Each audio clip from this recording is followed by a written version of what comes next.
ധ്യാനിന്റെ detective Ujjwalan May release.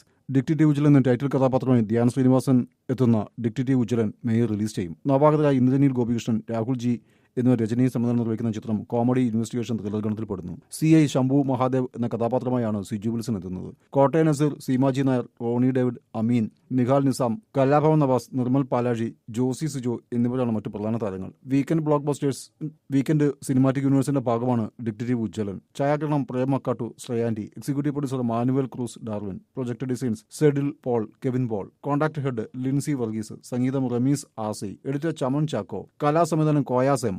ക്യാമ്പസിൽ സുരാജും ഷറഫുദ്ദീനും. പടക്കളം 8-ന്. ഷറഫുദ്ദീൻ, സുരാജ് വെഞ്ഞാറമൂട് എന്നിവരെ പ്രധാന കഥാപാത്രങ്ങളാക്കി നവാഗതനായ മനു സുരാജ് സംവിധാനം ചെയ്യുന്ന പടക്കളം മെയ് 8-ന് തിയേറ്ററിൽ. സന്ദീപ് പ്രദീപ്, സാഫ്, അരുൺ അജികുമാർ, നിരഞ്ജന അനു, പൂജ മോഹൻരാജ് എന്നിവരാണ് മറ്റു താരങ്ങൾ. ക്യാമ്പസിന്റെ പശ്ചാത്തലത്തിൽ ഫാന്റസി ഹ്യൂമർ ത്രില്ലർ ഗണത്തിൽപ്പെടുന്ന ചിത്രത്തിന് തിരക്കഥ നിതിൻ സി ബാബു, മനു സ്വരാജ് എന്നിവർ ചേർന്ന് നിർവഹിക്കുന്നു. ഛായാഗ്രഹണം അനു മൂത്തടത്ത്. സംഗീതം Rajesh Murukachan. Editing Nithin Raj Arol. Production designer Shaji Naduvil. കലാസംവിധാനം മഹേഷ് മോഹൻ. ഫ്രൈഡേ ഫിലിം ഹൗസിന്റെ ബാനറിൽ വിജയ് ബാബു, വിജയ് സുബ്രഹ്മണ്യം എന്നിവർ ചേർന്നാണ് നിർമ്മാണം.